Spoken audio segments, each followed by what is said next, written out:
Shalom, selamat pagi Bapak Ibu Saudara yang dikasihi oleh Tuhan. Kita datang berkumpul kembali di tempat ini. Saya percaya bahwa ini kerinduan hati kita. Kita untuk memuji, kita datang tempat ini, kita meninggikan namanya. Namun sebelum itu mari kita tundukkan kepala, kita bersatu di dalam doa, kita berdoa. Syukur bagi Bapa yang mulia. Terima kasih Tuhan kalau sampai pada hari ini penyertaan kasih-Mu itu nyata atas hidup kami. Dan tiba saatnya Tuhan kami ada di tempat ini. Kami datang untuk memuji Engkau, Raja di atas segala raja. Kau bertahta atas hidup kami dan kami percaya Engkau ada di tengah-tengah kami. Terima kasih Tuhan, di dalam nama Tuhan Yesus. Haleluya. Amin. Bapak Ibu Saudara, saya undang untuk bangkit berdiri. Kita sama-sama memuji Tuhan pada pagi hari ini.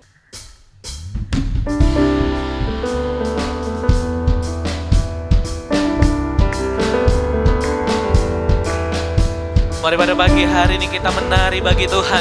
Kita memberikan yang terbaik bagi Dia. Kasih yang begitu besar, lebih kuat dari dosa. Kasih yang menemukanku, selamatkan dan pulihkanku. Kasih yang begitu besar, kasih yang begitu besar, lebih kuat dari dosa. Kasih yang menemukanku, selamatkan dan pulihkanku. Ku naikkan syukurku, ku naikkan syukurku. Ku tak akan berhenti memuji, meninggikan nama-Mu, selalu menari, memuliakan-Mu. Dibebaskan, dibangkitkan, hidup yang Kau beri, dan kini hanya untuk-Mu.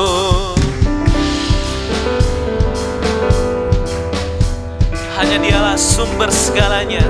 Mari kita angkat suara kita sama-sama katakan. Begitu besar, lebih kuat dari dosa. Kasih yang menemukanku, selamatkan dan pulihkanku.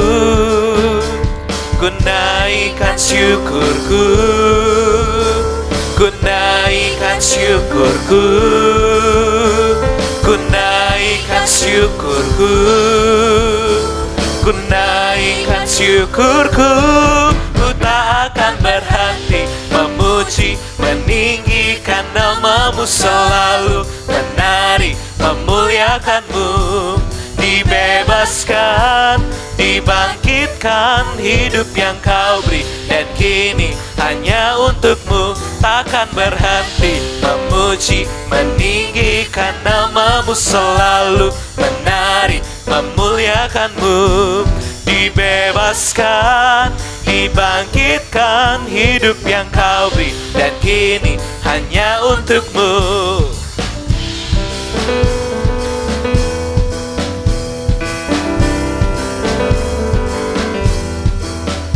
Kasih yang begitu besar, lebih kuat dari dosa. Kasih yang menemukanku, Kasih yang menemukanku, selamatkan dan pulihkanku.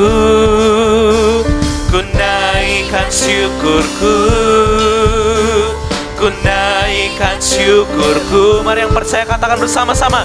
Naikkan syukurku, ku naikkan syukurku.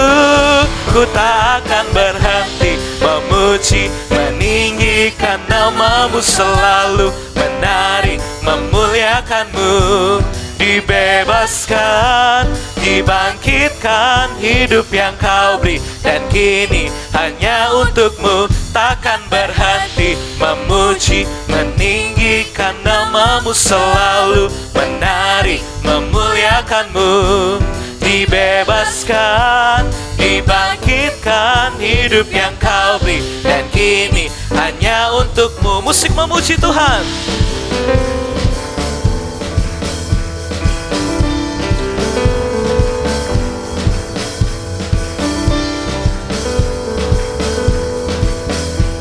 Mari yang percaya bersama-sama katakan, ku naikkan syukurku, ku naikkan syukurku, ku naikkan syukurku, ku naikkan syukurku. Ku tak akan berhenti memuji, meninggikan namamu, selalu menari, memuliakanmu. Dibebaskan, dibangkitkan, hidup yang kau beri, dan kini hanya untukmu. Hidup yang kau beri, dan kini hanya untukmu. Hidup yang kau beri, dan kini hanya untukmu. Berikan kemuliaan bagi Tuhan kita. Haleluya. Percaya kita memuji Tuhan, Dia adalah Raja di atas segala raja. Amin. Mari katakan bersama-sama, King of Majesty, I have one desire, just to be with you, my Lord. Just to be with you, my Lord. King of Majesty, I have one desire, just to be with you, my Lord. Just to be with you, my Lord. King of Majesty, I have one desire, just to be with you, my Lord. Just to be with you, my Lord. Jesus, you are Savior, oh my soul. And forever and ever I give my praises to you, Jesus. Jesus, you are Savior, oh my soul. And forever and ever I give my praises to you. King of Majesty, I have one desire, just to be with you, my Lord. Just to be with you, my Lord. King of Majesty, I have one desire, just to be with you, my Lord. Just to be with you, my Lord. King of Majesty, I have one desire, just to be with you, my Lord. Just to be with you, my Lord. Jesus, you are Savior, oh my soul. And forever and ever I give my praises to you, Jesus. Jesus, you are Savior, oh my soul. And forever and ever I give my praises to you. And forever and ever I give my praises to you. And forever and ever I give my praises to you. Berikan kemuliaan bagi Tuhan kita. Haleluya. Bapak Ibu Saudara boleh silakan duduk kembali. Sebelum kita mendengarkan kebenaran firman Tuhan pada pagi hari ini, mari kita lebih lagi memberikan yang terbaik bagi Tuhan.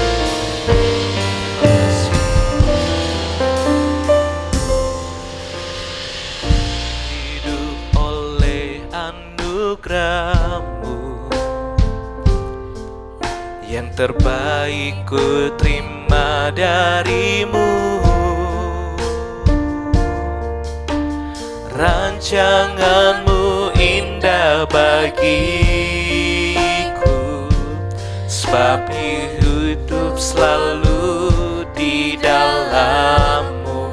Tiada pernah ku meragukan, tiada pernah ku meragukan bukti kasih dan karya salib-Mu. Kau telah mati gantikan hidupku, sebab itu ku selalu bersyukur. Kasih-Mu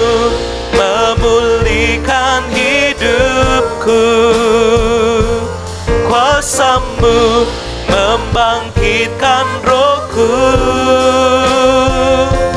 Darahmu telah tercurah bagiku, pengorbananmu sempurna. Mari kita sama-sama naikkan pujian ini.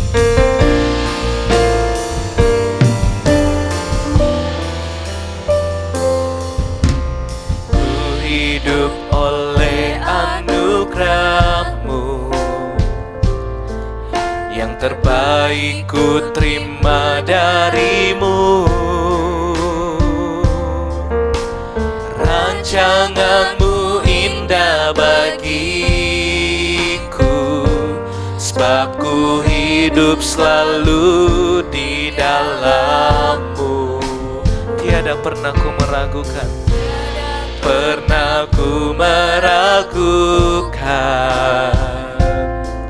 bukti kasih dan karya salib-Mu. Kau telah mati gantikan hidupku, sebab itu ku selalu bersyukur. Kasih-Mu memulihkan hidupku, kuasa-Mu membangkitkan rohku. Darah-Mu telah tercurah bagiku, pengorbananmu kasih-Mu memulihkan hidupku, kuasa-Mu membangkitkan rohku. Darah-Mu telah tercurah bagiku, pengorbananmu kasih-Mu memulihkan hidupku, kuasa-Mu membangkitkan rohku.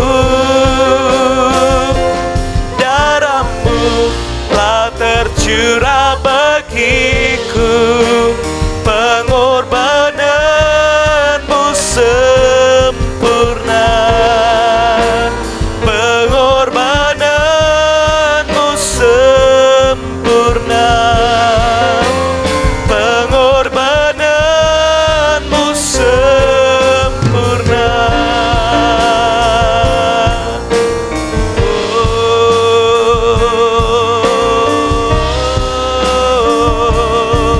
Haleluya.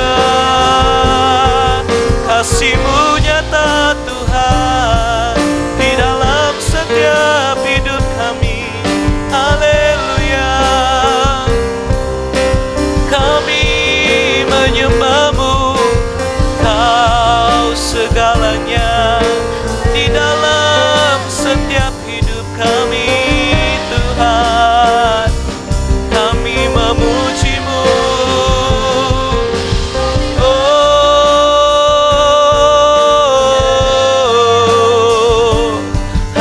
Haleluya.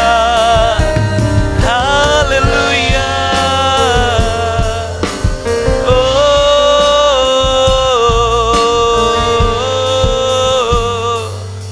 Engkau baik Tuhan, tak terselami pikiran-Mu. Haleluya. Terima kasih Tuhan, kami bersyukur. Haleluya. Terima kasih Tuhan, kami bersyukur. Engkau Raja, Engkau layak dimuliakan. Tiada yang seperti-Mu Tuhan, tiada yang seperti-Mu. Kau segalanya, Kau segalanya. Oh, haleluya. Terima kasih kasih Bapa, Kau baik. Haleluya, tak terselami pikiranmu, Kau segalanya Tuhan.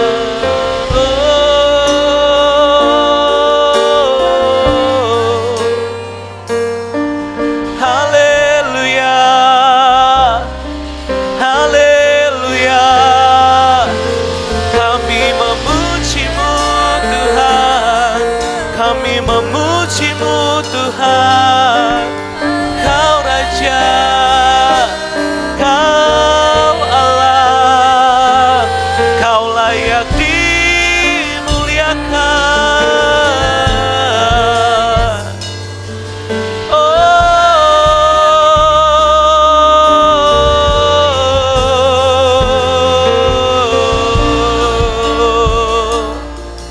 Yesus, Engkau segalanya, Engkau Bapa yang baik. Terima kasih Tuhan, kami memujimu. Haleluya. Terima kasih Tuhan, terima kasih Bapa.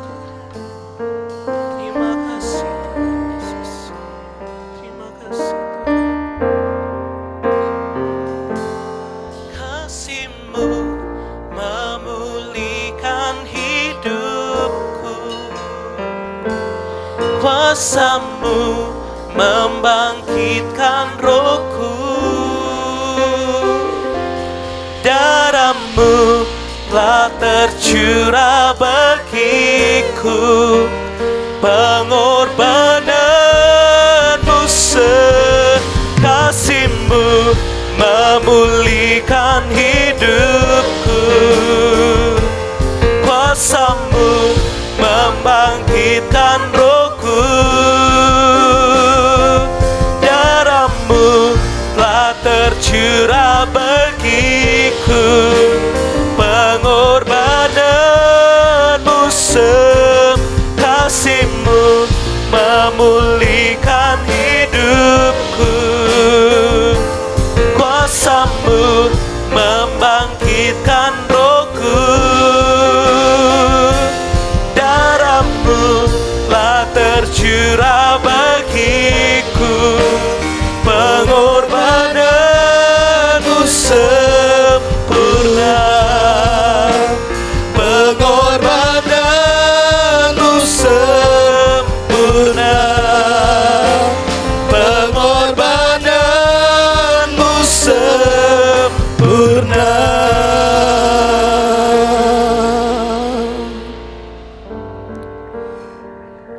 Terima kasih buat kesempatan ini kami bisa ada di tempat ini kembali, merendahkan hati. Kami datang kepada Tuhan. Kami mau terus diperbaharui ketika kami mengalami Tuhan, ketika kami berjumpa dengan Tuhan dan firman-Nya. Kami tahu bahwa firman-Mu itu memerdekakan kami, memberi kami kekuatan yang baru, stamina ilahi yang baru untuk berjalan di jalan-jalan Tuhan. Dan kami tahu di ujung jalan Tuhan ada kemenangan, ada sukacita, ada kebahagiaan, ada keberhasilan. Terima kasih, kami siap terima firman-Mu. Kami buka hati kami, karena kami tahu hati yang terbuka adalah rahasia untuk kami menerima rahmat, pewahyuan dan pertolongan Tuhan. Bicara kepada kami ya Bapa, sebab kami sudah siap untuk mendengarkan firman-Mu. Di dalam dan demi nama Yesus kami berdoa. Haleluya. Amin.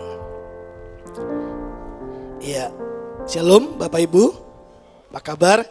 Waktu berjalan begitu cepat. Kita sudah ada di bulan yang ke-11. 2 bulan lagi kita akan selesaikan tahun 2020. Sangat cepat. Nah, baik Bapak Ibu, 2 minggu yang lalu saya menyampaikan kepada kita semua bahwa ternyata ada banyak orang percaya yang di dalam kehidupannya sangat sulit untuk mempercayakan kehidupannya sepenuhnya kepada Tuhan. Nah, kita sudah belajar itu. Nah, hari ini saya ingin coba mengajak kita untuk masuk dalam perenungan yang lebih dalam lagi Bapak Ibu. Nah, apa jadinya jika orang percaya, orang Kristen yang mengaku percaya Tuhan tapi memilih tidak mempercayai jalan-jalan Tuhan, meragukan rancangan Tuhan dalam hidupnya, lalu kemudian ia menjalani kehidupan yang justru bertentangan dengan apa yang dia akui sebagai kebenaran. Bapak Ibu yang dikasihi oleh Tuhan, maka yang terjadi adalah orang tersebut akan terjebak dalam kehidupan yang saya sebut menipu diri sendiri. Bapak Ibu yang dikasihi oleh Tuhan, sekali lagi, jika ada seorang percaya, orang Kristen yang mengaku dia percaya Tuhan, Tuhan berdaulat, rancangannya hebat, jalan-jalannya luar biasa, bahkan firman-Nya itu adalah kebenaran, tapi dalam realita kehidupannya, dia justru tidak percaya, tidak mengakui dan menghidupi jalan-jalan Tuhan. Kalau itu yang terjadi dalam kehidupannya, maka orang Kristen tersebut akan terjebak, terkukung dalam sebuah kehidupan yang saya sebut menipu diri sendiri. Bapak Ibu, saya sengaja memilih gambar ini, ya.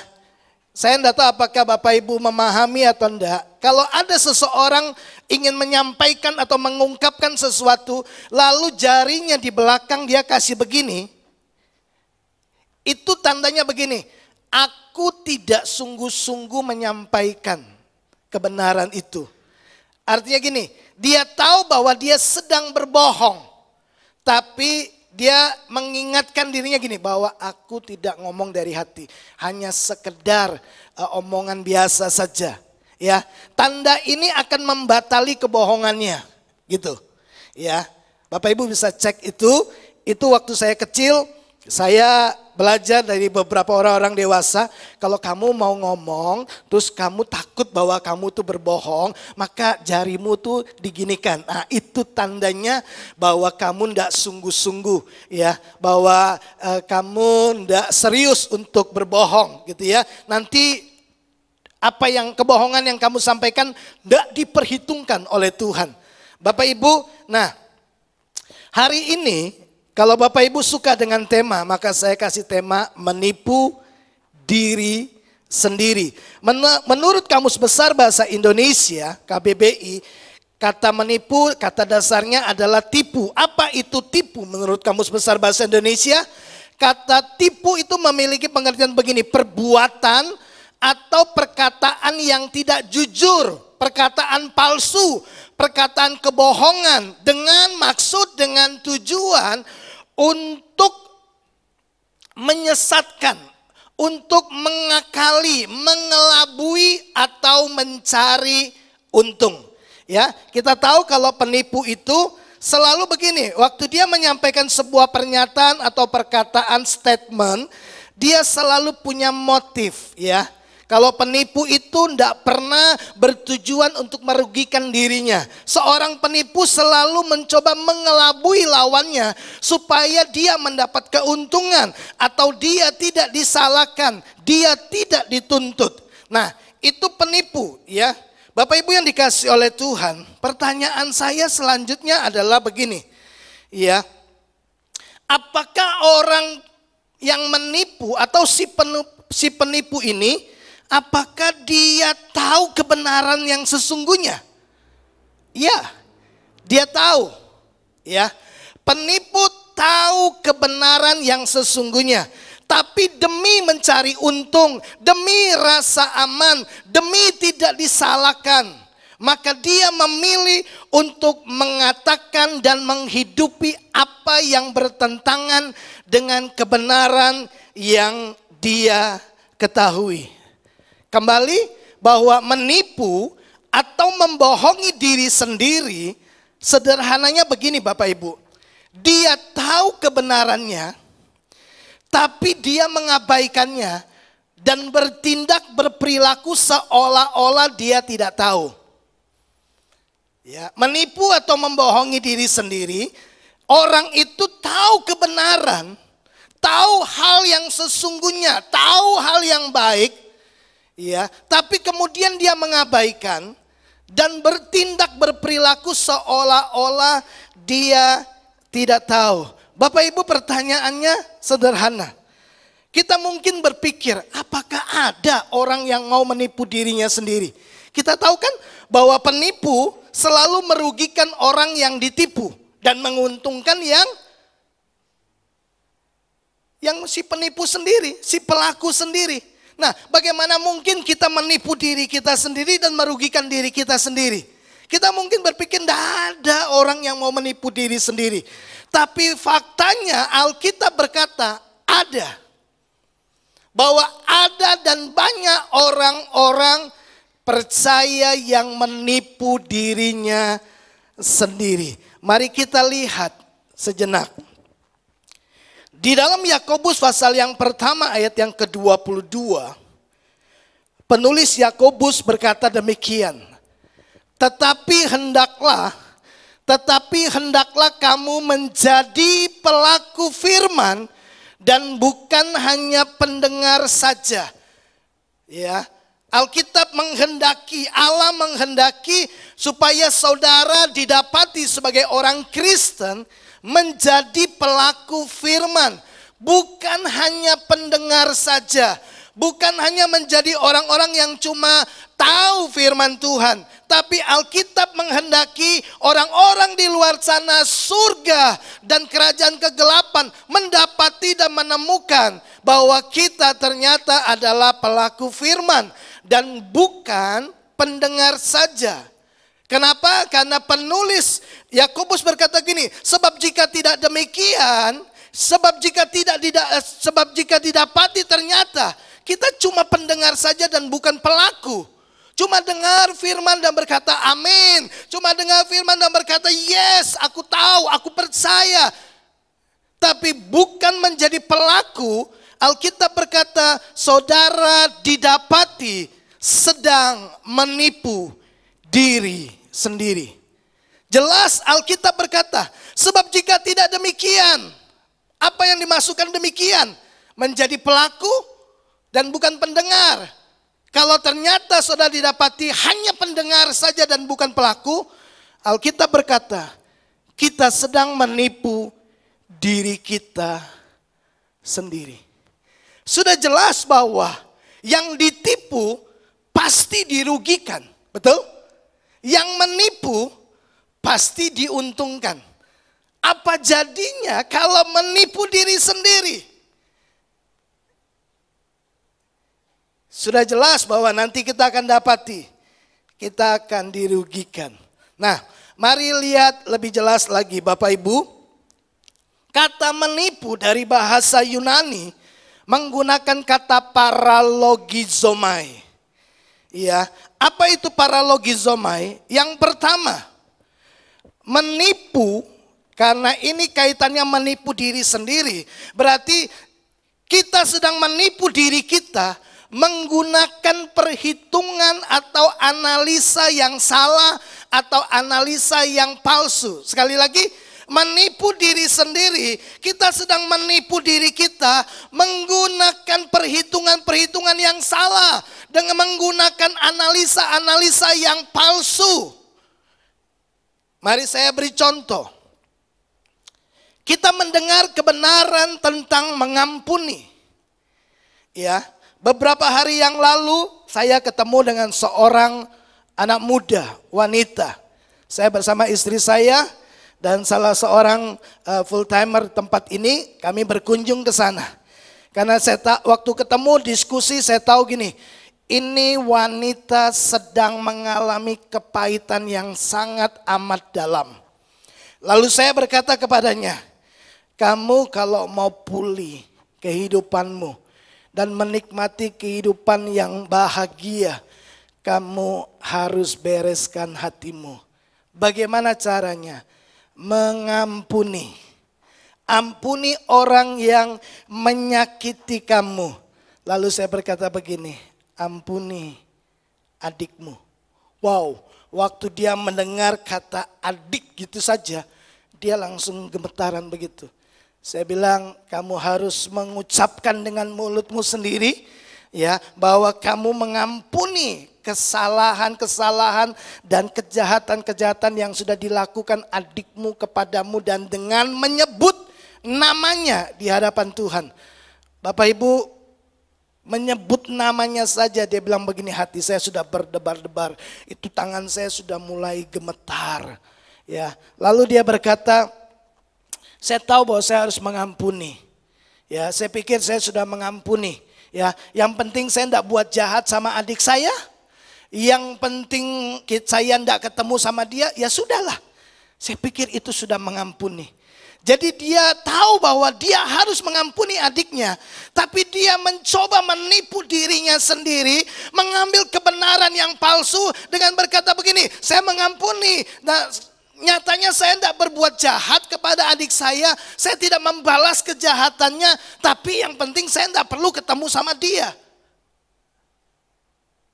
Bapak Ibu, dia sedang menipu dirinya sendiri dengan membuat perhitungan dan analisa untuk menenteramkan hatinya. Padahal jauh di dalam hatinya dia tahu gini, masih ada yang belum beres, saya harus mengampuni. Bapak Ibu, banyak orang Kristen tahu bahwa harus mengampuni, tapi mencoba menggunakan analisa, ya sudahlah yang penting kan saya tidak jahat sama dia. Ya sudahlah terserah dia mau ngapain sama saya, yang penting saya tidak membalas kejahatannya. Sudah, kita pikir itu mengampuni. Ya, padahal Alkitab berkata, jika engkau mendapati ada sesuatu di dalam hati saudaramu, tinggalkan persembahanmu, datang berdamai. Bukan hanya sekedar ya saya ampuni, enggak, datang berdamai. Supaya begini, hati kita nantinya dibersihkan dan mendapatkan damai sejahtera. Tidak hanya sekedar melupakan, tidak hanya sekedar melewatkan begitu saja. Nah, kita coba menenteramkan hati kita, padahal kita sedang menipu diri kita sendiri. Contoh yang lain, kebenaran tentang kasih persaudaraan. Ya, kita tahu bahwa kekristenan itu Yesus kepala dan kita semua anggota. Kita dituntut untuk hidup saling mengasihi, membangun kehidupan saling, hidup dalam persekutuan untuk saling menguatkan, saling mengingatkan, saling menasehati. Lalu kita mencoba menganalisa dan memberikan sebuah pemahaman kepada diri kita sendiri. Sudahlah, yang penting tidak ketemu, tidak apa-apa, tidak kumpul, tidak apa-apa. Yang penting saya baik dengan semua orang. Saya ini nggak ada sakit hati dengan orang lain, saya tidak terluka dengan orang lain. Lalu kita mengabaikan yang namanya kasih persaudaraan. Kita mengabaikan yang namanya kekuatan persekutuan. Mari lihat jemaat mula-mula. Ya, itu jemaat yang luar biasa, jadi contoh yang seharusnya menjadi DNA gereja. Salah satunya adalah gini, mereka kuat di dalam persekutuan. Tiap-tiap hari mereka ketemu, memecahkan roti bersama-sama, saling mengingatkan, saling mendoakan. Nah, kenapa hal ini mereka lakukan? Sebab mereka sadar begini, bahwa mereka perlu mendengar kesaksian dari saudara-saudara seiman. Mereka perlu mendengar pengalaman-pengalaman orang-orang saudara-saudara seiman yang lainnya bersama dengan Tuhan. Kenapa? Karena Tuhan bekerja, karena Tuhan mau berbicara kepada tiap-tiap orang. Dan belum tentu pengalaman orang lain itu dialami oleh kita. Tapi pengalamannya dia akan meneguhkan kita, memperlengkapi pemahaman kita tentang Tuhan. Kita perlu dengar kesaksian orang lain. Ingat, kita ditentukan menjadi saksi, betul? Masih ingat dulu? Kisah Rasul 1 ayat 8? Dan kamu akan menjadi saksiku. Nah, seorang saksi harus mengalami sendiri. Nggak bisa bersaksi apa kata orang. Artinya Tuhan mau memberikan kepada kita pengalaman-pengalaman pribadi. Makanya kita perlu dengar supaya kesaksiannya dia, kebenaran yang dia dapat dari saat teduhnya itu makin melengkapi kita. Seperti puzzle, ya. Kita nggak bisa hanya pemahaman kita hanya dari apa yang kita tahu saja. Perlu dengar kesaksian orang lain, ya, kebenaran yang Tuhan nyatakan kepada orang lain untuk melengkapi supaya semakin lengkap pemahaman kita tentang Tuhan. Nah, Bapak Ibu yang kekasih, kita lihat yang kedua, ya. Para logizomai itu menipu menggunakan alasan yang salah. Menipu diri, ya, dengan maksud mungkin menenteramkan diri kita. Sehingga perilaku kita yang salah, kita anggap tidak masalah. Ya, menipu diri dengan alasan-alasan yang salah. Contoh, kebenaran yang kita dengar adalah bahwa orang percaya harus tunduk kepada pemerintah dan aturan-aturan yang telah ditetapkan oleh pemerintah. Kita tahu itu. Ya. Tapi kemudian kita menipu diri kita sendiri menggunakan alasan-alasan yang salah.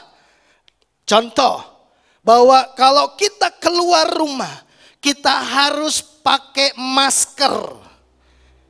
Betul? Aturan pemerintah. Demi kebaikan kita, demi kebaikan orang yang kita jumpai. Lalu kemudian kita berpikir begini. Kita memberi alasan, enggak apa-apa, orang aku sehat kok. Enggak apa-apa, aku enggak ngalami apa-apa kok. Aku olahragawan, aku punya stamina yang kuat, aku masih muda dan lain sebagainya. Lalu kita tidak pakai masker. Karena kita telah memberikan alasan kepada diri kita bahwa kita sehat, kita kuat, enggak ada masalah, jati barang hijau kok. Enggak ada kasus. Nyatanya selama ini saya nggak terjangkit juga, karena saya nggak pakai masker dan lain sebagainya. Kita sedang menipu diri kita dengan alasan yang salah. Dan kita berpikir Tuhan akan berkata begini, kamu hebat. No, Tuhan akan melihat kita sebagai pribadi yang memberontak kepada pemerintah yang telah ditetapkan oleh Tuhan. Atau mungkin begini. Dalam sebuah kasus lalu kemudian kita berbohong. Lalu kita berkata kepada diri kita bahwa gak apa-apa lah bohong dikit-dikit gak apa-apa. Kan Tuhan ngerti, Tuhan pasti mengampuni. Kita sedang menipu diri kita sendiri. Ya, Bapak Ibu, mari kita lihat yang ketiga. Menipu untuk mengelak.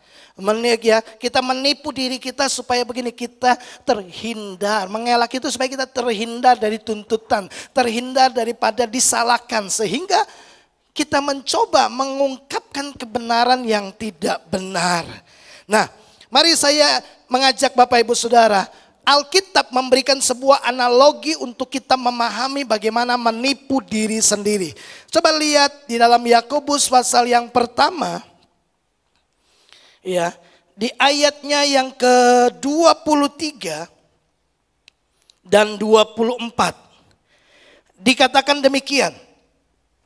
Sebab jika seorang hanya pendengar saja dan tidak melakukan, Alkitab tadi sebut apa? Kalau mendengar saja dan tidak menjadi pelaku firman, dia menipu dirinya sendiri. Dengar, tidak lakukan, itu sedang tipu diri sendiri. Nah, analoginya dikatakan gini. Sebab jika seorang hanya mendengar firman saja dan tidak melakukannya, ia adalah seumpama seorang yang sedang mengamat-amati mukanya yang sebenarnya. Jadi dia sedang memperhatikan dengan serius, melihat, meneliti dan mengamati wajahnya di depan cermin, ya. Kemudian ayat 24, baru saja ia memandang dirinya, ia sudah pergi atau ia segera lupa bagaimana rupanya. Bapak Ibu yang dikasihi oleh Tuhan. Jadi orang yang dengar firman, lalu kemudian tidak melakukannya. Alkitab berkata itu seperti orang yang lihat wajahnya di cermin, lalu kemudian dia meninggalkan cermin, kita sudah lupa wajah kita kan, secepat itu. Gitu. Nah, ternyata kata lupa dalam bahasa aslinya bukan hanya sekedar diartikan dengan kata lupa saja, tapi diartikan juga dengan kata mengabaikan. Ya, mengabaikan atau tidak memperdulikan. Udah dengar kebenaran tapi kita abaikan. Udah dengar kebenaran tapi kita nggak peduli dengan kebenaran itu. Ya, terjemahan lain berkata tidak dipelihara, arti lain dari kata lupa. Arti kata lain dari lupa selanjutnya dikatakan gini, disembunyikan dari seseorang, merahasiakan. Ya, waktu kita sudah tahu kebenaran dan kita sadar gini, ya ampun, aku salah. Aku bukan pelaku kebenaran. Aku tidak lakukan kebenaran ini. Tapi supaya orang lain tidak tahu. Supaya orang lain tidak menghakimi saya. Supaya orang lain tidak menilai negatif tentang saya. Maka kita menyembunyikan itu. Kita merahasiakannya. Kita mengabaikan kebenaran itu. Di mana seharusnya kita berbenah diri. Di mana seharusnya kita memperbaiki diri dan bertobat. Tapi kita mengabaikannya. Udah, kebenaran yang satu ini lewatkan saja. Bapak Ibu yang dikasihi oleh Tuhan, kata menipu diri sangat berkaitan erat dengan tidak melakukan kebenaran yang didengar. Ya, ingat tadi, kamu menipu diri ketika kamu tidak jadi pelaku firman dan hanya menjadi pendengar. Jadi kata menipu diri sendiri sangat berkaitan erat dengan tindakan kita. Nah, Bapak Ibu perhatikan ini, coba. Kita menipu diri sendiri jika kita tidak melakukan apa yang kita akui sebagai kebenaran. Kita dengar kebenaran, kita dengar firman dan berkata amin, yes. Tapi tidak diaplikasikan dalam hidup kita. Kita dengar kebenaran bahwa doa itu berkuasa. Tapi kita nggak terapkan dalam hidup kita. Kita dengar firman bahwa penting saat teduh, bangun hubungan intim dengan Tuhan. Tapi kita tidak aplikasikan dalam hidup kita. Alkitab berkata kita sedang menipu diri kita sendiri. Ya, tidak melakukan apa yang kita akui sebagai kebenaran. Kita berkata kita percaya kepada Tuhan, tapi kita tidak mempercayai caranya, jalannya, rancangannya. Tapi kita berkata, aku percaya Tuhan. Nah, saya mau tunjukkan kepada Bapak Ibu Saudara beberapa contoh dari Alkitab yang menunjukkan perilaku perilaku menipu diri sendiri. Ya. Ini beberapa contoh. Yang pertama coba kita lihat. Perilaku yang menipu diri sendiri yang kita temukan di dalam Alkitab. Ada banyak tapi saya sodorkan 3 saja buat Bapak Ibu Saudara. Yang pertama begini. Mengakui Yesus sebagai Tuhan. Tapi kehidupannya dipimpin sendiri. Karena kata Tuhan itu artinya kurios. Artinya Tuan. Penguasa tunggal. Majikan, bos, juragan. Bahasa yang gampang kita cerna. Ya, kita berkata gini, Yesus, aku percaya Engkau adalah Tuhan dalam hidupku. Engkau Tuhan, Engkau penguasa, Engkau raja, Engkau pemimpin dalam hidupku. Tapi dalam realita kehidupannya, kita tidak mengizinkan Tuhan memimpin hidup kita. Kita tidak mentaati arahan-arahannya. Kita pimpin diri kita sendiri. Kita ikuti jalan-jalan kita sendiri. Kita laksanakan rancangan-rancangan kita sendiri. Tapi kita berkata, kita akui, Yesus, Engkau Tuhan dalam hidupku. Tapi bukan Tuhan yang menjadi raja atas hidupku. Yang memerintah di dalam hidupku adalah diriku sendiri. Alkitab berkata, kita menipu diri kita sendiri. Mari lihat beberapa ayat. Bapak Ibu, Lukas 6 ayat 46, Yesus berkata kepada orang-orang yang mendengarkan dia. Mengapa kamu berseru kepadaku, Tuhan, Tuhan. Ya toh?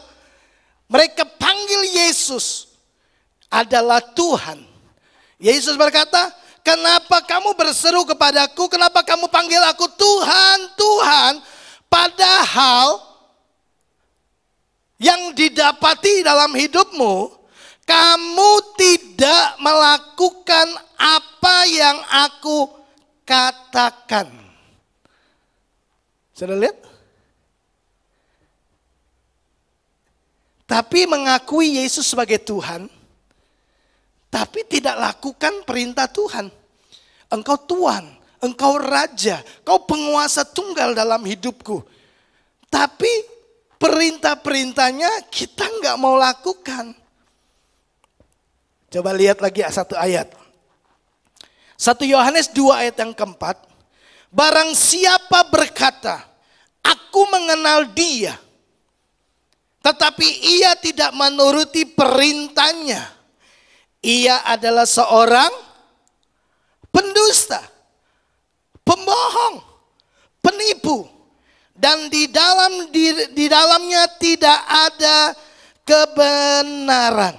Kita akan menipu diri kita sendiri ketika kita hidup dalam ketidaktaatan dan tidak melakukan perintah Tuhan yang kita akui sebagai raja atas hidup kita, sebagai penguasa tunggal atas hidup kita. Kita berkata, kita percaya kepada Dia sebagai Tuhan. Kita berkata, kita mengenal Dia.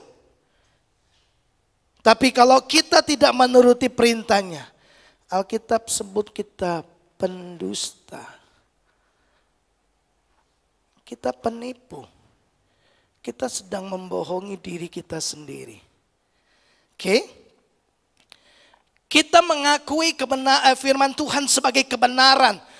Ya, sebagai pelita bagi kakiku, terang bagi jalanku. Tapi kita tidak jadikan itu sebagai pedoman dalam kehidupan sehari-hari kita.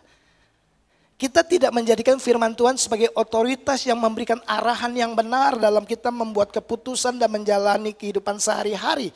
Kita mungkin menggunakan budaya-budaya yang ada di dunia, adat istiadat, kepercayaan, nasihat, dan nilai-nilai dan prinsip dunia. Tapi kita berkata firman Tuhan itu yes, ya dan amin. Firman Tuhan itu perkataan yang adalah roh dan hidup. Firman Tuhan itu memerdekakan kita. Firman Tuhan membangun iman kita. Tapi kita tidak jadikan firman Tuhan sebagai terang dalam hidup kita. Ironis kan? Kita akui tapi kita tidak lakukan. Alkitab berkata, kita pendusta. Itu yang Alkitab sebut. Kita penipu. Kita sedang menipu diri kita sendiri. Oke, yang kedua, contoh yang kedua. Enggan mengakui kesalahan atau dosa. Mari kita lihat ayatnya. 1 Yohanes pasal yang pertama, ayat yang ke-6.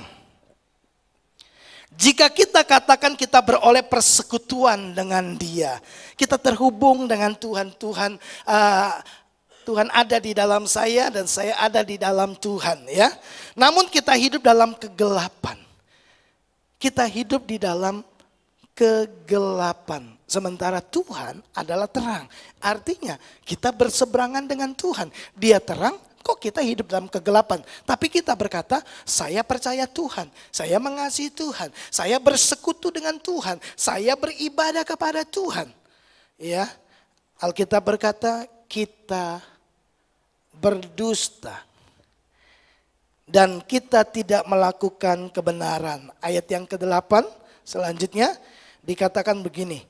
Jika kita berkata bahwa kita tidak berdosa, maka kita menipu diri kita sendiri dan kebenaran tidak ada di dalam kita. Kita berkata kita nggak buat salah kok. Ya, kata berdosa itu berbuat salah. Kata berdosa dari kata hamartia itu menyimpang dari jalan kejujuran, dari jalan yang benar. Kita tahu bahwa kita sudah melakukan hal yang salah, tapi kita berkata enggak, aku enggak salah kok. Ya. Kita tahu kan bahwa kita naik motor, aturan pemerintah harus pakai helm. Betul? Bapak Ibu setuju? Ada polisi di sini. Ya Pak ya? Harus pakai helm. Benar kan? Tapi coba lihat. Kita langgar itu. Dan kita anggap itu tidak salah. Dan kita tidak mau mengakui bahwa kita salah. Kita sedang tipu diri kita sendiri. Kita tahu bahwa harusnya saya pakai helm. Tapi kok saya nggak pakai helm? Harusnya lampu merah saya berhenti. Tapi kok saya terobos? Kita tahu hati nurani kita memberikan arahan, memberikan sinyal. Lalu kemudian kita berkata, enggak apa-apa kok. Itu ada polisi lihat juga nggak tangkap. Berarti nggak ada masalah. Kita sedang tipu diri kita sendiri. Kita tahu kebenaran, tapi kita mengabaikannya.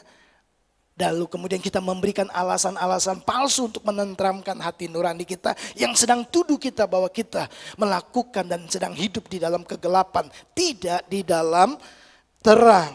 Nah, berikutnya. Ya, dalam hal apa kita disebut sebagai pribadi yang menipu diri sendiri? Tidak mengekang lidah. Jika ada seorang menganggap dirinya beribadah, orang Kristen kan suka ibadah ya. Ya, lalu tetapi tidak mengekang lidahnya, ia menipu dirinya sendiri, maka sia-sialah ibadahnya. Ingat, menipu itu bukan hanya bicara perbuatan tapi juga soal perkataan. Ya. Nah, perkataan-perkataan kita seringkali yang keluar dari mulut kita tidak membangun. Perkataan-perkataan kita bukan prinsip dan nilai kebenaran. Ya. Alkitab berkata, ucapan-ucapan yang tidak sesuai dengan kebenaran yang kita katakan, ya, itu sama saja kita sedang menipu diri kita. Seharusnya kita berkata tidak, tapi lalu kita berkata enggak apa-apa. Kita tahu bahwa harusnya aku ngomong tidak, tapi kenapa aku ngomong tidak apa-apa ya? Kita tahu kan? Loh, coba penipu tuh pasti tahu kan kebenarannya. Tahu, dia tahu ya bahwa aku katakan ini supaya aku tidak dituntut, supaya aku nanti tidak disalahkan. Ya udah aku bohong aja. Ya udah aku katakan yang tidak benar. Ya, sebenarnya kita bukan hanya menipu orang itu, kita sedang menipu diri kita sendiri. Kita sedang mengelabui diri kita sendiri. Ya, dan karena apa? Karena kita tahu kebenaran dan kita tidak melakukannya. Bapak Ibu coba lihat ini. Saya ingin tunjukkan kepada Bapak Ibu beberapa ciri dan tanda orang-orang yang terjebak dalam kehidupan menipu diri sendiri. Yang pertama, orang yang menipu diri sendiri sering mengalami konflik batin. Kenapa? Simple. Ya, karena dia tahu kebenaran tapi dia tidak lakukan. Ya, aku harusnya begini, aku harusnya begini, tapi kenapa aku lakukan? Ada konflik batin, hati nuraninya tidak bisa jadi tenang karena dia tahu dia seharusnya mengatakan kebenaran, dia seharusnya melakukan kebenaran, dia tahu kebenaran, tapi justru dia menghidupi yang salah. Lalu kemudian membuat perhitungan yang salah untuk menutupi rasa bersalah, memberi alasan yang salah untuk menutupi rasa bersalah. Jadi selalu akan ada konflik, ya ada peperangan antara hati, perasaan dan pikiran. Ya, terus terjadi konflik di dalamnya. Artinya saudara sedang menipu diri sendiri. Kalau saudara hidup dalam kebenaran, saudara tidak perlu resah, saudara tidak perlu takut karena yang saudara lakukan sudah benar, yang saudara katakan sudah benar. Tapi kalau saudara mengatakan hal yang salah, coba, saudara tidak bisa tenang dalam hidupmu. Kita takut satu waktu ketahuan, kita takut satu waktu orang lain mengetahuinya. Ada konflik batin, nanti kalau ketahuan gimana ya, nanti kalau begini gimana ya. Ada rasa tidak nyaman. Itu yang pertama. Yang kedua, cirinya kedua adalah perkataan dan tindakan seringkali tidak sejalan. Kita akui bahwa, berdoa itu penting. Tapi kita nggak doa. Baca firman penting. Tapi kita nggak pernah buka Alkitab. Ya. Bertumbuh dalam komunitas penting. Tapi nggak pernah kumpul-kumpul gitu. Jadi antara perkataan dan tindakan itu tidak sejalan, ya, sehingga apa yang kita katakan tidak benar-benar kita ingin lakukan. Oh iya, benar, iya ibadah itu penting, tapi kita nggak ibadah. Ya, minggu lalu bersama dengan hambanya yang melayani tempat ini kita ngobrol-ngobrol. Dia berkata bahwa pandemi ini memang bagus, sedang memurnikan kekristenan, orang-orang Kristen yang sejati. Apakah mereka betul-betul mencintai Tuhan atau tidak? Karena sekarang kan ibadah nggak bisa dipaksa. Gitu. Ada online, kita sediakan fasilitas supaya bisa tetap ibadah di rumah. Tapi beliau berkata, siapa yang bisa ngecek ya? Apakah mereka benar-benar ibadah? Gitu. Apakah ibadah mereka itu adalah betul-betul menghargai kehadiran Tuhan atau hanya sekedar nonton ibadah? Beribadah atau nonton ibadah sulit untuk diketahui. Nah, Bapak Ibu yang dikasih oleh Tuhan, ya, kadang-kadang kita temukan itu dalam kehidupan kita, perkataan dan tindakan seringkali tidak sejalan. Apa yang kita katakan ternyata tidak kita lakukan. Kita sedang menipu diri kita sendiri. Kita berkata gini, saya hamba Tuhan, saya harus melayani. Tapi kita nggak melayani. Kita sedang tipu diri kita sendiri. Padahal kita ngomong, melayani itu baik. Ya, memberi itu baik, mengampuni itu baik, berdoa itu baik, apalagi ya, berbelas kasihan itu baik, kemurahan hati itu baik, kesetiaan itu baik. Tapi kita tidak menerapkannya. Alkitab berkata, kita sedang menipu diri sendiri. Yang ketiga, sikap dan perilaku yang sering berubah-ubah. Ya. Sikap kita, perilaku kita, tindakan kita itu seringkali berubah-ubah. Kenapa? Ya menyesuaikan dengan keadaan, menyesuaikan dengan orang yang kita jumpai. Jadi penyesuaian perilaku dan sikap kita bukan berdasarkan kebenaran. Berdasarkan keadaan, berdasarkan situasi. Ya, sikap kita ya terhadap orang lain itu sangat dipengaruhi oleh apa yang sedang terjadi, apa yang sedang dipercakapkan, ya.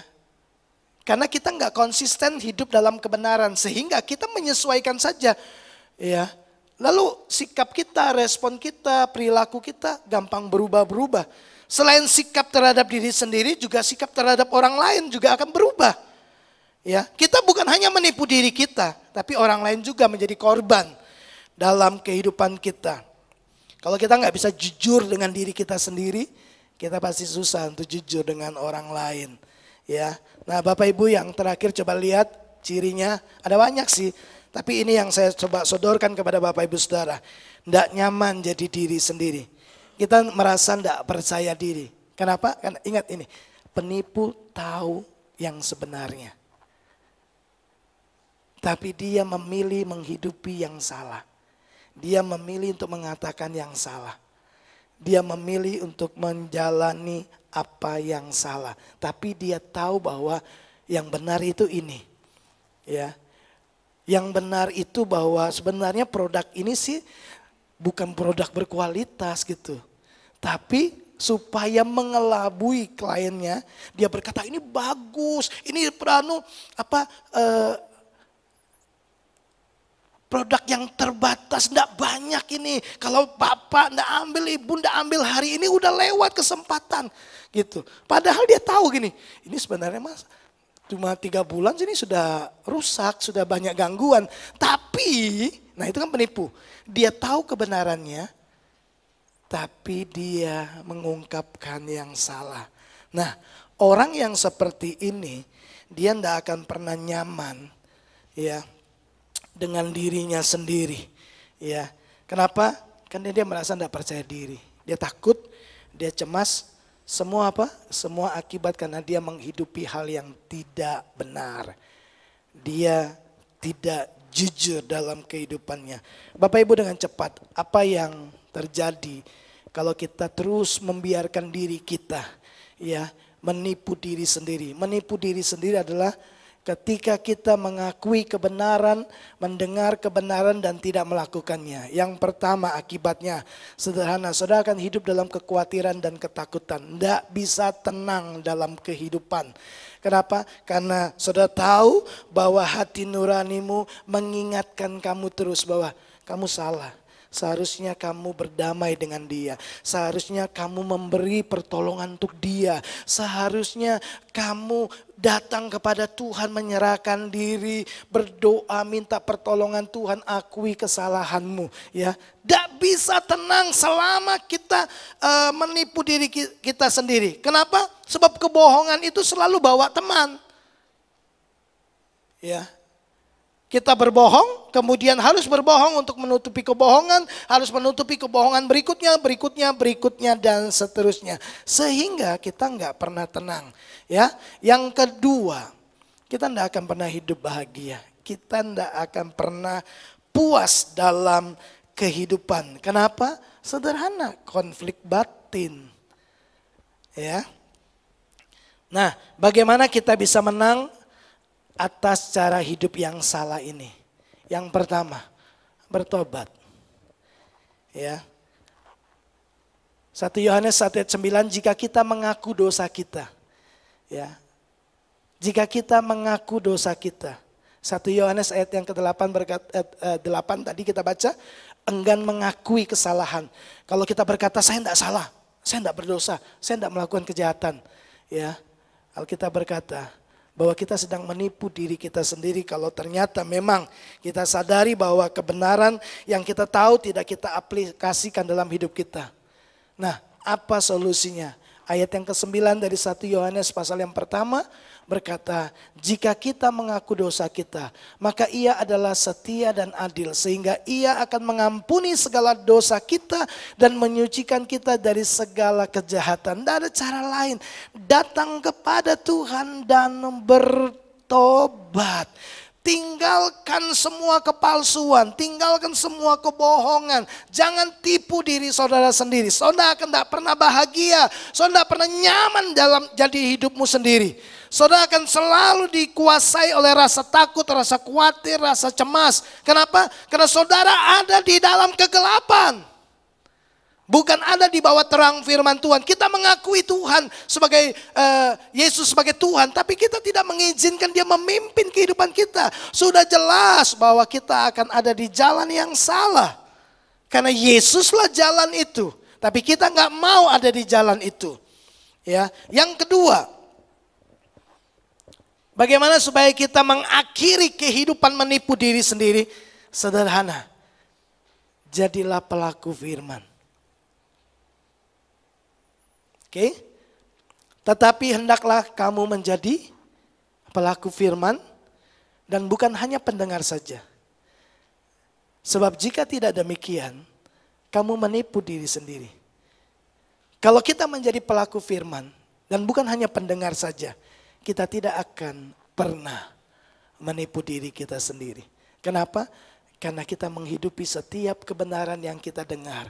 Saudara tidak akan tertuduh. Saudara tidak akan takut dihakimi oleh orang lain. Kita tidak takut dinilai oleh orang lain. Kita tidak takut mengizinkan orang bermalam di dalam rumah kita dan mengizinkan melihat keseharian kita. Kita nggak takut. Nggak ada yang ditutup-tutupi. Orang akan melihat secara leluasa bagaimana cara kita bereaksi, bagaimana kita berespon menghadapi masalah, bagaimana kita berespon ketika dalam dalam tekanan, bagaimana kita menghargai hubungan, bagaimana kita melakukan segala sesuatu. Orang akan melihat kita. Kalau kita hidup dalam kebenaran, kita nggak takut, nggak ada yang ditutup-tutupi. Tapi kalau kita tidak melakukan kebenaran, kita akan coba tutup-tutupi. Kita akan coba merahasiakan, jangan sampai orang tahu. Ternyata aku tidak baik sama pasanganku. Ternyata aku nggak jujur dalam hal keuangan. Ternyata aku malas. Ternyata aku tidak tepat janji. Ternyata aku suka bohong. Kita akan takut. Dan itu membuat kita nggak bisa tenang. Akui kesalahan kita, lalu kemudian hidupilah kebenaran. Hidupi saja kebenaran. Percayalah, kebenaran itu akan membuat kita hidup berbahagia. Kita akan tutup dengan ayat ini. Saya akan bacakan buat Bapak Ibu Saudara. Yakobus 1 ayat 25. Tetapi barang siapa meneliti hukum yang sempurna, yaitu hukum yang memerdekakan orang. Apa itu? Firman Allah. Dan ia bertekun di dalamnya, terus menerus melakukannya, meneliti, untuk menemukan kebenaran. Lalu kemudian dia bukan hanya mendengar saja untuk melupakannya, tetapi sungguh-sungguh melakukannya. Jadi apa yang kita dengar dari firman Tuhan, kita meneliti firman Tuhan, kita merenungkan firman Tuhan, bertekun di dalamnya. Artinya ini, renungkan itu siang dan malam. Kebenaran itu bukan hanya didengarkan, tapi direnungkan. Lalu kemudian dengan sungguh-sungguh melakukannya. Alkitab berkata, lihat ini, orang itu akan berbahagia oleh perbuatannya. Jadi yang saya mau katakan kepada Bapak Ibu Saudara, dengar ini baik-baik. Menjadi pelaku firman akan memberikan kepadamu kehidupan yang bahagia. Sebab engkau tidak akan punya rasa bersalah. Kau tahu bahwa engkau sudah lakukan kebenaran. Kalaupun kita buat salah, kita tinggal datang dan mengakuinya. Saya pernah lakukan kesalahan. Satu kali saya dijemput, diajak makan gitu, karena buru-buru, ya sudah saya langsung naik motor. Padahal saya nggak pakai helm. Wah, waktu saya duduk dan motor itu jalan, saya bilang gini, Tuhan, itu hati nurani saya langsung tuduh saya gini, kamu tuh suruh orang pakai helm, malah sekarang kamu nggak pakai helm. Bapak Ibu, itu malam nggak ada yang lihat mungkin, ya itu mungkin sekitar sudah jam 10 malam, itu. Tapi begitu saya duduk motor, saya bilang, Tuhan, kenapa saya lakukan ini? Saya diajak makan tapi nggak damai sejahtera. Persoalannya sederhana, saya nggak pakai helm, itu sudah membuat saya kehilangan damai sejahtera. Sudah tahu apa yang saya lakukan? Sederhana. Saya datang kepada Tuhan dan berkata, Tuhan, ampuni saya. Aku sudah mengajarkan, tapi aku telah melanggar apa yang aku ajarkan. Besoknya, saya buat pengakuan di grup. Saya bilang, tadi malam saya dapat pelajaran yang sangat berarti, tapi saya bersyukur bahwa hati nurani saya masih bersih. Kenapa? Karena hati nurani saya menuduh saya. Dan saya hanya tinggal mengakui, saya telah melakukan kesalahan. Saya naik motor, enggak pakai helm, cuma ngomong gitu toh. Tapi saya merdeka, saya bahagia, saya puas dengan apa yang saya lakukan. Saya berterima kasih kepada Tuhan, karena dia memberikan kembali damai sejahtera itu. Bapak Ibu, kita semua bisa lakukan kesalahan. Kita tahu kebenaran, tapi kita tidak lakukan. Kita sedang tipu diri kita sendiri. Kita menganggap kita baik-baik saja, padahal kita sedang berbuat dosa. Dan kita enggan mengakuinya, kita sedang menipu diri lagi. Sederhana Bapak Ibu, kita bisa jatuh dalam dosa, itu pilihan, itu keputusan. Kalau kita bisa memilih untuk marah, kita bisa memilih untuk tidak marah. Kalau kita bisa memilih untuk taat, kita juga bisa memilih untuk tidak taat. Dosa adalah pilihan, bukan keharusan. Nah, kalau kita memilih yang salah, sederhana kita berkata gini, akui. Ya, akui di hadapan Tuhan. Kalau Bapak Ibu berani, akui di hadapan orang-orang yang tahu. Nah, waktu saya sharekan gitu di grup, ya, beberapa waktu ketemu sama salah satu jemaat, dia bilang gini, saya kaget waktu lihat Pak Hensan naik motor enggak pakai helm. Jadi dia lihat ternyata, wah, ya karena pas berhenti di depan lampu merah, nah dia rumahnya dekat lampu merah. Wah, dia bilang gitu. Tapi saya It's okay karena saya sudah mengakuinya. Dan semua itu telah membersihkan hati nurani saya. Dan saya merdeka. Jadi saya nggak takut lagi bilang berkata gini, naik motor pakai helm. Oh, saya nggak takut karena saya menjadi pelaku firman. Kenapa? Karena itu ketentuan pemerintah. Beberapa kali Bapak Ibu waktu saya cepat-cepat keluar gitu, ya, baru jalan gitu, ada yang salah. Apa? Saya lupa pakai masker, balik lagi, gitu ya. Itu telah menjadi sebuah budaya yang kita perlu hidupi. Bapak Ibu, kalau kita dengar firman, ya, lalu kita bertekun di dalamnya, lakukan dengan sungguh-sungguh, Alkitab jamin kok, kita bahagia. Siapa bilang lakukan firman Tuhan kita susah? Kita berbahagia, kita mendapatkan kepuasan yang dari Tuhan.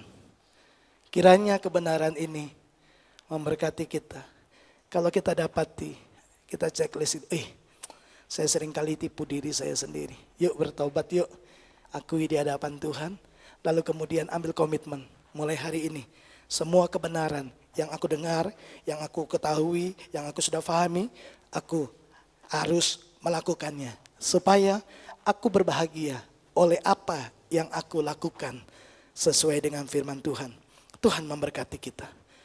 Mari kita siapkan hati kita. Kita akan datang kepada Tuhan, kita akan masuk dalam perjamuan kudus saat ini. Ku telah mati dan tinggalkan cara hidupku yang lama. Semuanya sia-sia dan tak berarti lagi. Hidup ini ku letakkan pada mesbah-Mu ya Tuhan. Jadilah padaku seperti yang Kau ingini. Ku telah mati dan tinggalkan cara hidup kita yang lama. Cara hidupku yang lama.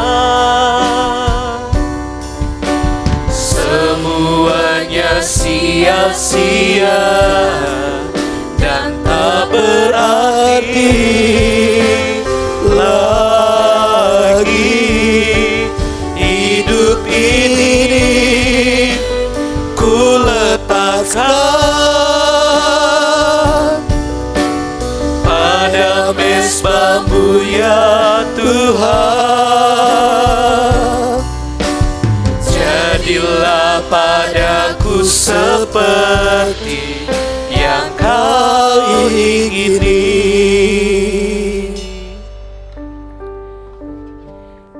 Yesus mati di atas kayu salib, tumpahkan darahnya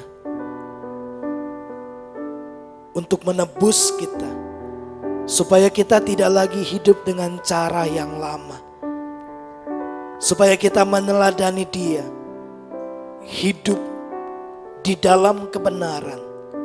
Yesus mendengarkan apa yang dikatakan oleh Bapaknya dan Dia melakukannya. Di Taman Getsemani, Dia berdoa dan berkata, Bapa, jikalau mungkin, jikalau Bapa mau, maka cawan ini bisa dilalukan.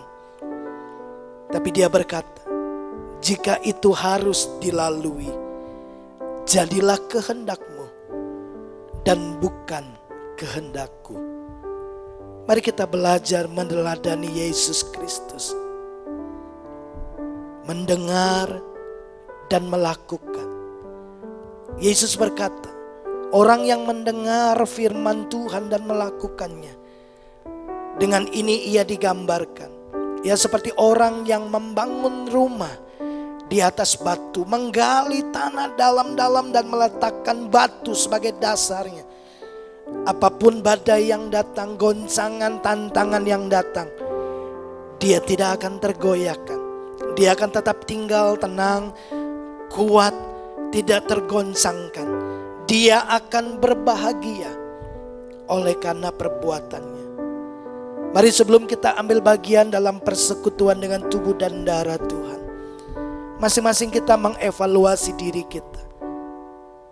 Kalau kita dapati, kita seringkali tidak melakukan apa yang Tuhan sedang nyatakan dalam hidup kita.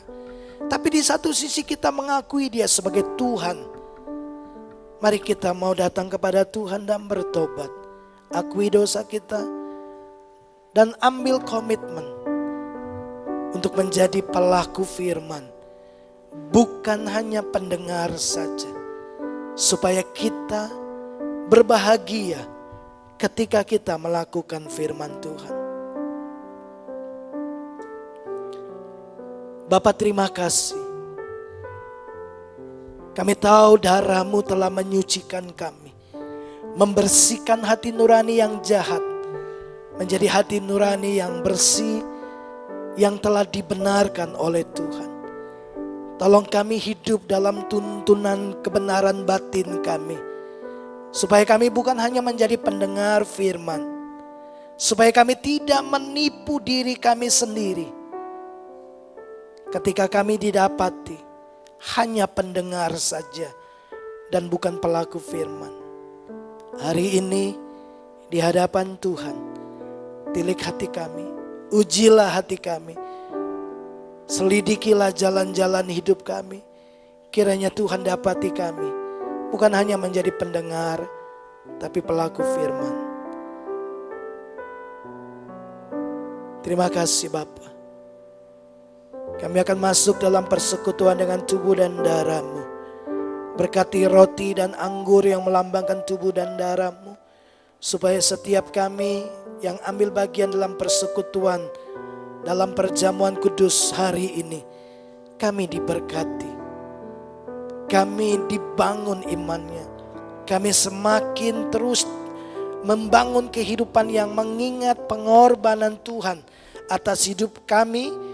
Karena Tuhan telah menebus kami dari cara hidup yang salah, dari cara hidup yang lama, dan untuk hidup di dalam kebenaran firman-Mu. Berkati hamba-hamba-Mu yang akan melayani, supaya setiap kami yang melayani dan yang dilayani, kami sama-sama diberkati oleh Tuhan. Di dalam dan demi nama Yesus kami berdoa. Amin.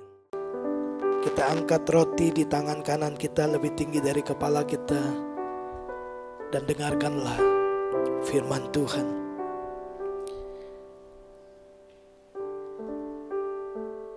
Sebab apa yang telah kuteruskan kepadamu, telah aku terima dari Tuhan, yaitu bahwa Tuhan Yesus pada malam waktu Ia diserahkan, mengambil roti dan sesudah itu Ia mengucap syukur atasnya.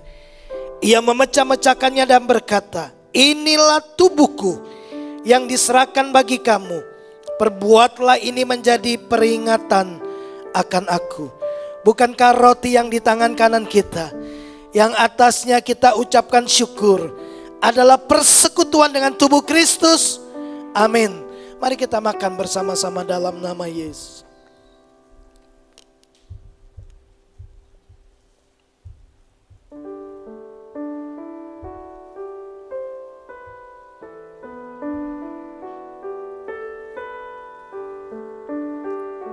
Mari angkat cawan di tangan kanan kita lebih tinggi dari kepala kita.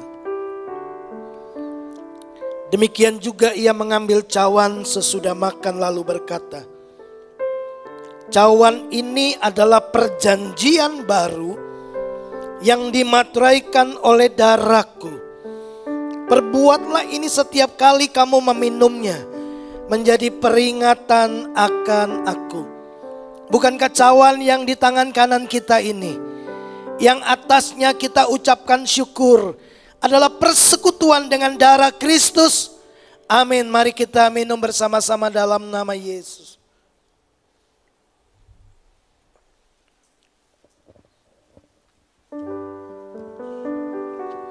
Mari ambil waktu sejenak kita mengucap syukur kepada Tuhan. Oh, terima kasih Tuhan. Terima kasih Tuhan. Ku bersyukur. Terima kasih.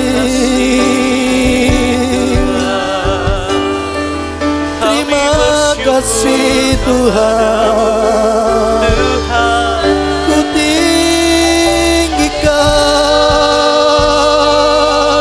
nama-Mu. Engkau Tuhan dan Rajaku. Engkau penguasa tunggal dalam hidupku. Ku bersyukur. Terima kasih. Terima kasih buat kesempatan untuk bersekutu dan manunggal dalam persekutuan dengan tubuh dan darah-Mu. Kami diingatkan kembali betapa besar cinta-Mu kepada kami. Kau mati untuk menebus kami dari cara hidup yang tidak benar, supaya kami berpindah dari kegelapan kepada terang Tuhan, dari dosa dan hidup di dalam kebenaran. Kiranya Roh Kudus memampukan kami untuk menjadi pelaku-pelaku firman, supaya dunia melihat perbuatan kami yang baik dan mempermuliakan Bapa di surga. Terima kasih Bapa. Kami mengucap syukur untuk persekutuan dengan tubuh dan darah-Mu. Di dalam dan demi nama Yesus kami berdoa. Amin.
Berapapun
Melayani Tuhan, tidak ada kata mundur buat saya.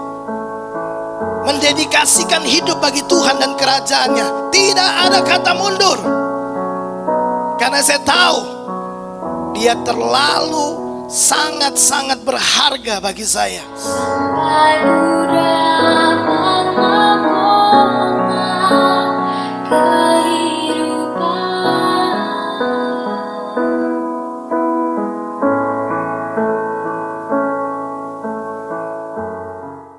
Ya, berikan tepuk tangan yang... Ya, kalau kita sudah melihat bagaimana perjalanan Bapak Gembala sampai pada saat ini, itu semua karena anugerah Tuhan, itu semua karena kebaikan Tuhan. Kami semua mewakili jemaat mengucapkan selamat ulang tahun kepada Bapak Gembala. Di umur yang ke-50 tahun, kiranya Tuhan terus menyertai kehidupannya dalam pelayanan, keluarga, serta apapun yang diperbuat selalu jadikan berhasil. Terima kasih. Akhiri ibadah kita, bersyukur kepada Tuhan yang baik. Makasih. Kami memuji kebesaran-Mu, ajaib Tuhan, ajaib Tuhan. Kami memuji kebesaran-Mu, ajaib Tuhan, ajaib Tuhan, ajaib Tuhan, ajaib Tuhan, ajaib Tuhan,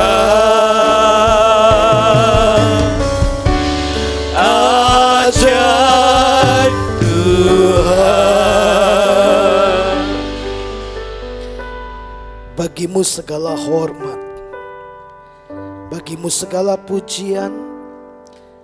Engkau Tuhan yang memulai, Engkau Tuhan juga yang akan menyelesaikannya bagi kami. Terima kasih buat jemaat GBI Duta Kerajaan. Oleh karena mereka lah hamba-Mu boleh melihat perbuatan tangan Tuhan yang besar. Oleh karena keberadaan gereja inilah hamba-Mu bisa melihat betapa besarnya cinta-Mu kepada kota ini dan kepada umat-Mu. Terima kasih untuk semua pengalaman-pengalaman hebat ya Tuhan. Terima kasih buat jejak-jejak yang Kau tinggalkan dalam hidup kami semua. Kami tahu bahwa Tuhan tidak pernah salah memilih kami. Dan Tuhan tidak pernah gagal mengerjakan rencana-Mu dalam hidup kami. Bagimu segala pujian dan hormat. Terima kasih. Mari Bapak Ibu arahkan hatimu kepada Tuhan. Kekasih-kekasih Tuhan, ketahuilah Tuhan mengasihi engkau dengan cintanya yang sempurna. Tuhan memutuskan untuk melanjutkan kasih setianya kepadamu. Bahwa sekali-kali Ia tidak akan pernah meninggalkan engkau dan membiarkan engkau sendiri. Tuhan sendiri akan berjalan di depanmu. Tuhan sendiri akan memimpin dan menyertai setiap langkah kehidupanmu. Jadilah pelaku firman dan bukan hanya pendengar saja. Sebab engkau akan berbahagia oleh perbuatanmu. Maka segala berkat yang Tuhan sudah siapkan, berkat-berkat yang Tuhan sudah persiapkan untuk dirimu, akan dinyatakan dan termanifestasi menjadi realita yang kau alami dalam keseharianmu. Bawalah berkat daripada Allah Bapa, kasih sayang daripada Tuhan Yesus Kristus, dalam persekutuan Roh-Nya yang kudus, kiranya menyertai kita mulai hari ini sampai Maranatha Tuhan Yesus datang yang kedua kalinya, bahkan sampai selama-lamanya. Terimalah berkat Abraham, Ishak dan Yakub, berkat yang telah disempurnakan di dalam Kristus Yesus Tuhan kita. Terima berkat ini di dalam nama Tuhan Yesus.